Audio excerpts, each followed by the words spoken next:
Hey y'all. Today we're going to talk about meal plannings and groceries and what I spent and how we do it and why we do it that way. And yeah, it's going to get serious.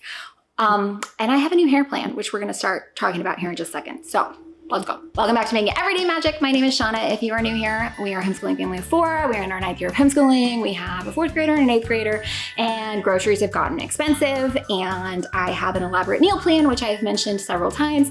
And I thought I should just share because it's February. It's a weird time of year and people need to know, what am I eating and how much did I spend? Let's go.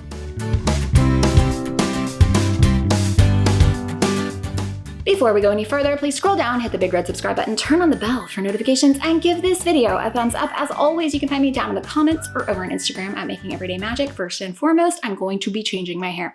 I have a pretty good idea. I think I'm going to take it to about, it's so long right now, guys. I'm not even kidding. It's so gross too. Like here-ish. Lots of heavy layering. I'm gonna leave it dark for a little while longer because we have an upcoming family wedding and that just seems like the right thing to do. But then I'm gonna transition back to blonder, but I'm gonna do a fun color underneath. So let me know what fun color you think I should do. And this is why. This right here, you can probably see a line of demarcation is my natural, which I almost never see. But it's like a weird dirty blonde, but do you see, let me see if I can get in here. Guys. Okay. Do you see the gray? I have a gray. I don't have a lot of them. I've got like one right here and like one by my ear and like, I don't have a lot of them. But oh, they catch the light. And I'm like, I don't love that. I love that though. So I'm not as gray as the women before me in my family were at this age, but yeah, I'm about done with that. Plus, I'm kind of bored.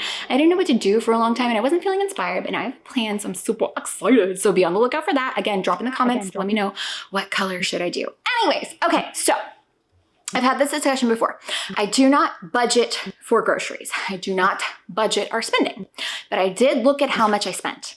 How much I spent on grocery shopping as far as buying the groceries that go into my meal plan was $853.42. And we shop at H-E-B, Sam's Club, and Aldi for different things at different places. Okay, so that was my 4 weeks of meal plan. Okay, during those 4 weeks, we actually only ate out twice, which is kind of amazing. And I don't know how, but we just come back from holidays and vacation and I think we just need to stay home and we're burnt out. So our eating out was $172.52. So we spent about $1,025 on eating out and groceries. Okay. So let's talk about the meal plan. Cause I know you heard me say four weeks of meal plan and you were like, wait, what? The way that we used to do it when we had a bigger house and 2 fridges and space is that we would buy everything we needed for a month. We made a meal plan for a month.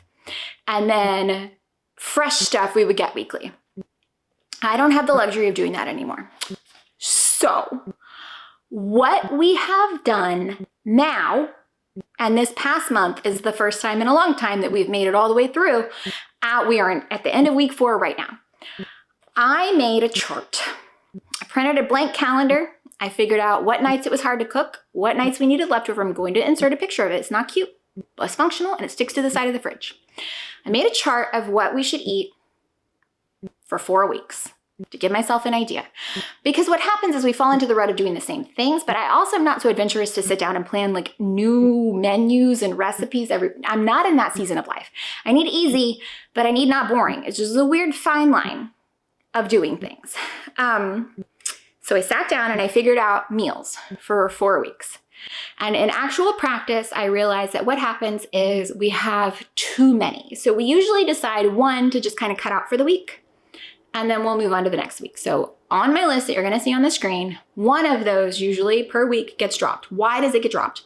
We double batch everything. So like if you see tacos, it's not 1 pound of taco meat, it's 2 pounds of taco meat. Everything we make as much of it as possible. We'll have leftovers. And that is because I am the only person in my family who likes sandwiches, okay? Everybody else likes a hot meal of leftovers at lunch. They don't want to eat sandwiches and chips. That makes me happy. That is my go-to meal, and it brings me absolute joy. But nobody else in my house likes to eat that way. Plus, we've got busy nights, and people are eating dinner at 3:30, and people are eating dinner at 8:30. So leftovers are really clutch in my house. If you are someone who doesn't do leftovers, I would still keep the same schedule. I wouldn't omit a meal, and I would not make double batches of things. So like chili is 2 pounds of meat, 2 cans of beans, like, you know, that's how it goes. Now, once I had planned this all out, and I've got categories, I've got themes, I've got crock pots, I've got one pots, I've got easies, I've got one sauce based thing. The beginning of every 4-week cycle, I make a giant vat of sauce that covers 4 meals, spaghetti, lasagna, because my kids love it.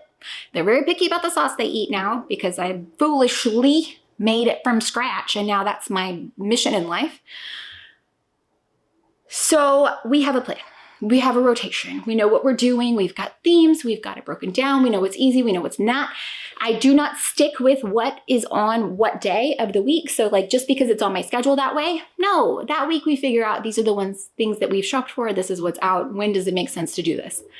And that is okay. It is okay. And some weeks we get off. But this month we did a really good job of staying on track. And so I want to share with you this month how that went. I've already told you what I spent. I did. Now, once I made my plan, I went into, my husband and I use the To-Do app from Microsoft, and we have shared lists.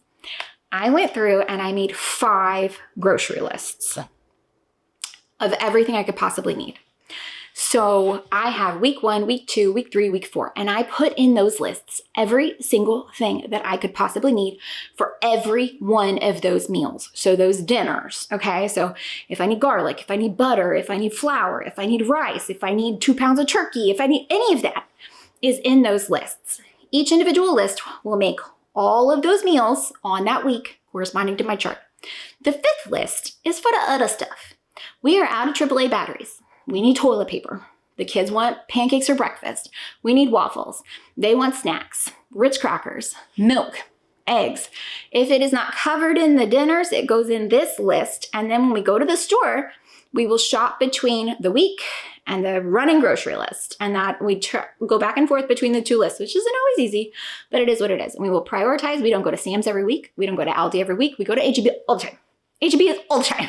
Because that is the closest and that is the easiest. And we move when we shop if we need to.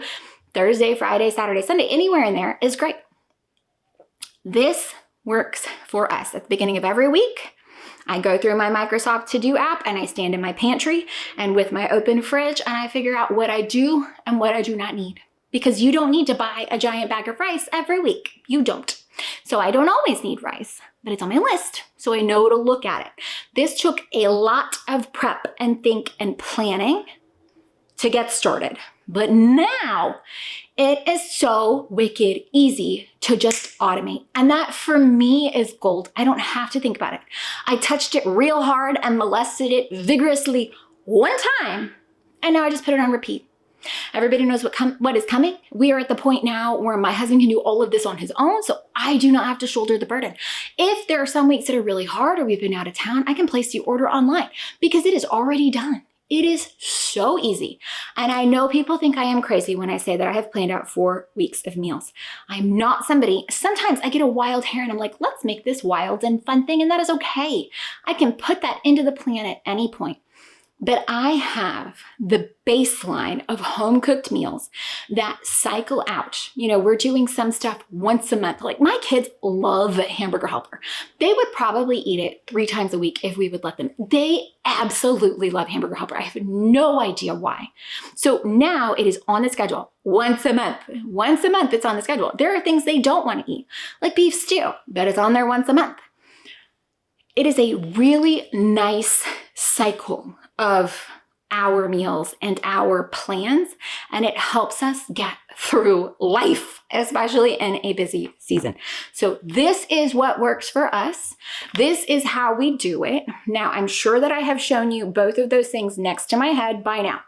If you have absolutely any questions, if you want any clarification, if you want to know anything, what you really could do, and I do have a post-vacation grocery list built in built and saved in my HEB app, where if we're coming back, I can just place that order. It's got milk, it's got eggs, it's got everything you need that's gonna go bad right in the order.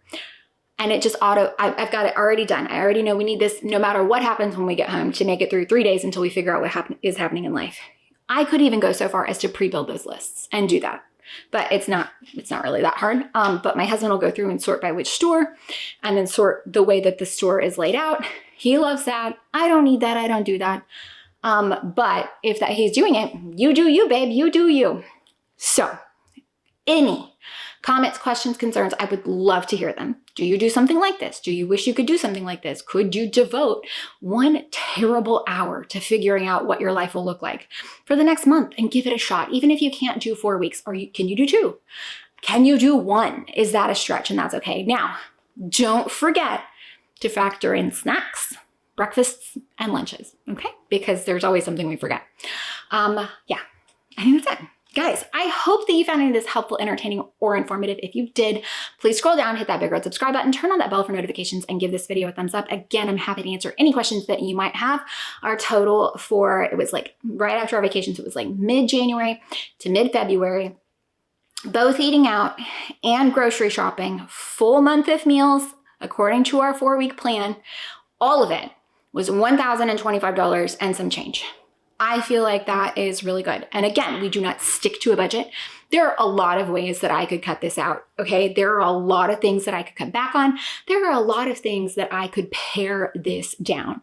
However, I'm not at that place yet. And it is good knowing I don't feel like $1,000 for home-cooked, high-quality meals that ran the distance for 4 people in this economy, in this market.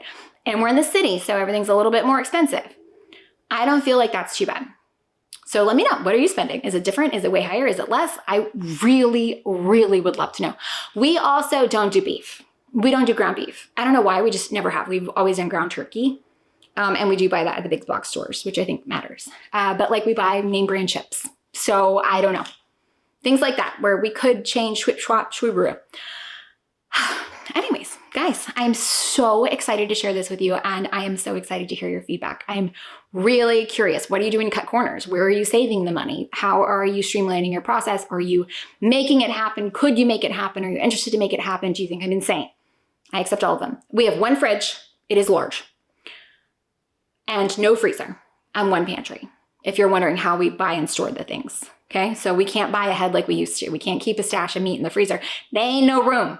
So yeah, even toilet paper and like paper towels. We can't buy the big thing of paper towels anymore, which is way more economical. We just do not have the space to put them reasonably. So it is what it is. So this cost does include, I don't know if I mentioned this, but this cost includes groceries and all household supplies. Anything that you would buy, with the exception of like gas at Sam's, HEB and Aldi, all of that. So not like clothes, but like soap, deodorant, toothbrush, toothpaste, all of that. Paper goods, it's all in there. Again, I don't feel like it's pretty bad. I also don't know that I've ever really sat down and looked at it. So maybe it is. I